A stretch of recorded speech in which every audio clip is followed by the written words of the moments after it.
Put your hands together, make it real loud. From Boston, Massachusetts, it's Alex Malt. All right. I don't know, I'm happy to be here. I'm happy I just made it, if I'm being honest with you guys, because on my flight out here, right before we took off, the pilot got on the intercom and he was like, "Welcome to Delta Airlines, man.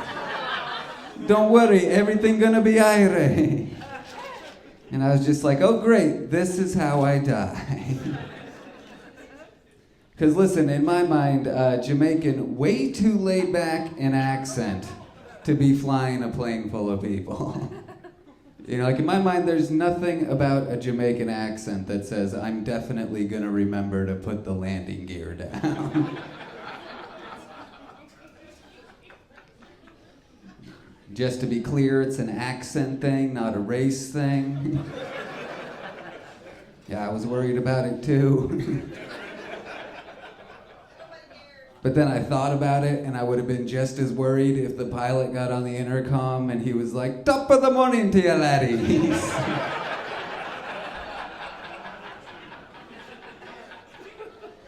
I would have been like, I hope this is one of them planes you have to start with a breathalyzer.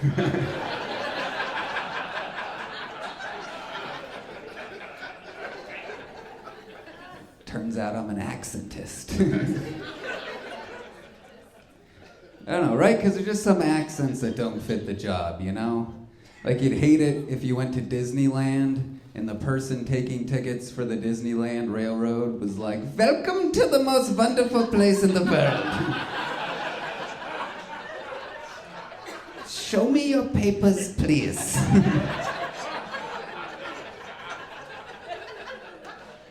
She's like, "I'm not falling for that one again."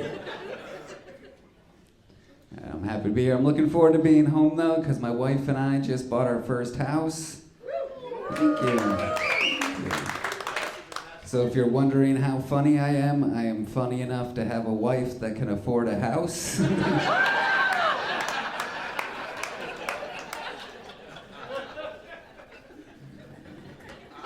We're still in the unpacking stages of it though. I hate unpacking, so I like to find a show to watch while I do it. I recently became obsessed with that show, Naked and Afraid. All right, we got some fans too. My wife hates that I watch that show though. She's always like, "You just watch that for the naked people." And I'm always like, "Honey, it's so much more. They are also afraid."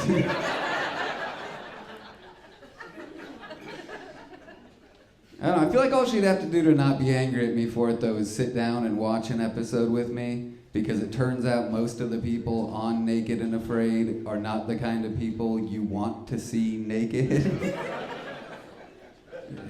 Like, it turns out not too many supermodels are also survival experts. And just to be clear, the contestants agree with me. Because first thing I did when I started watching that show was Google which episode do they bang on. 18 seasons, hasn't happened once. I'm still holding out hope though. Every episode I'm like, I think it's gonna happen. And every episode they're still like, yeah, let's go get water and survive.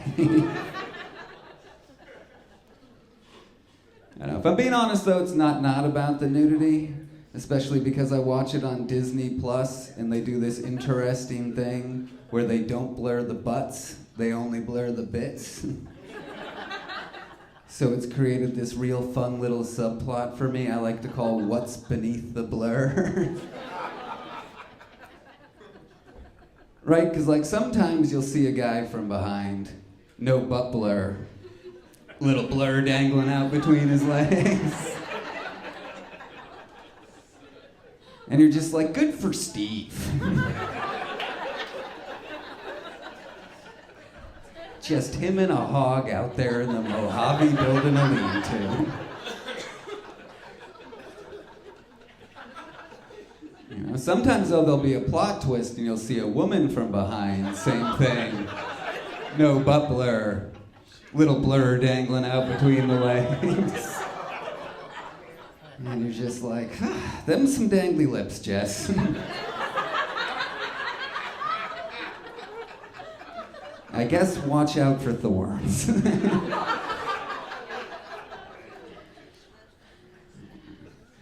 feel like every guy in here can probably remember the first time they saw a naked lady in their life. I remember mine vividly. I was like 6 years old, and my parents were in the other room watching Silence of the Lambs on TV.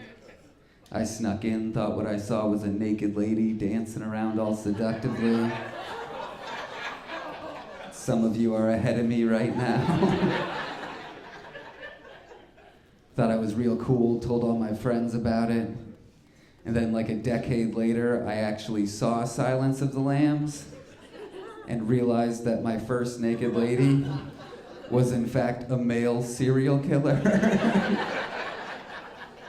who tucked his dick between his legs, making what is commonly referred to as a mangina, and then danced around in front of a mirror going, "Would you fuck me?"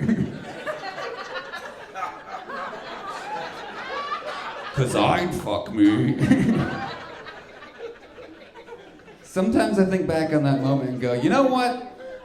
I turned out okay, all things considered. We moved from Boston to Los Angeles. That's a weird move to make, because you hear some shit in Los Angeles you don't hear in any other city. Like the other day, one of my friends there was like, "That guy can sing, act, and dance. He's a real triple threat." And I was like, "I'm sorry, those are the 3 least threatening skills I can think of. Like, thank God that guy can't knit too, or we'd all be in trouble, huh?" Like, do you have any idea how much more I would have got this shit kicked out of me in Boston if I had started walking up to people like that? I'm not sure that would have been any match for the Boston triple threat, which was kicking me, punching me, and calling me wicked feckin' gay. All right, I've been Alex Malt. Thank you very much. Alex Malt, everybody. Let him hear it one more time.